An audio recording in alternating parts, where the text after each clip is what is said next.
আজ আমাদের পটুয়াখালীর এক বোন, আমাদের সহপাঠী, সে বোন বরিশাল থেকে পরীক্ষা দিতে আসছে।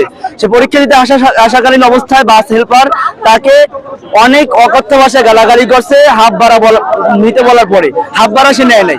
তো আমাদের কথা হলো, আমরা স্টুডেন্ট, আমাদের কেন হাফ ভাড়া নেবে না? আমার বোন আজকে যেহেতু এই জায়গায় এইভাবে সে ব্যাকটাসের শিকার হয়েছে এবং সে এই হেনস্থার শিকার হয়েছে, আমাদের স্টুডেন্টদেরকে প্রত্যেককে হাফ ভাড়া আওতায় আনা হোক এবং আমাদের দাবি মেনে নেওয়া হোক। আর এই বাস হেল্পারকে দৃষ্টান্তমূলক শাস্তি দেওয়া হোক, যাতে তার শ্রেণীর যে লোকগুলো আছে তারা এই শাস্তি দেখে ভয় পায় এবং শিক্ষার্থীদেরকে হাফ ভাড়ায় নেওয়া যাতায়াতের সুবিধা দেয়। পটুয়াখালী সরকারি কলেজের রসায়ন বিভাগের তৃতীয় বর্ষের শিক্ষার্থী। আজকে পরীক্ষা ছিল। পরীক্ষার উদ্দেশ্যে আবির আব্দুল্লাহ বাসে পটুয়াখালী সরকারি কলেজে আসার উদ্দেশ্যে রওনা হয়।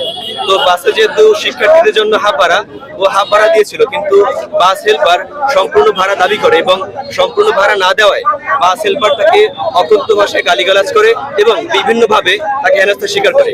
আমরা সারা বাংলাদেশের শিক্ষার্থীরা এতটুকুই চাই এবং এটা আমাদের ন্যায্য দাবি যে সকল শিক্ষার্থীদের যেন হাফ ভাড়া দেওয়া কার্যকর করা হয়। আমরা এটাই চাই। বাস মালিক পক্ষের সাথে কথা বলছি, আমাদের সিনিয়ররা, তারা বলছে যে বাস এবং যে বেদবি করছে তার আইনিগত ব্যবস্থা আমরা সরকারি কলেজের ভিতরে বসে প্রিন্সিপালের সামনে বসে নেওয়া হবে। এতটুকু খবর আমাদের কাছে আছে।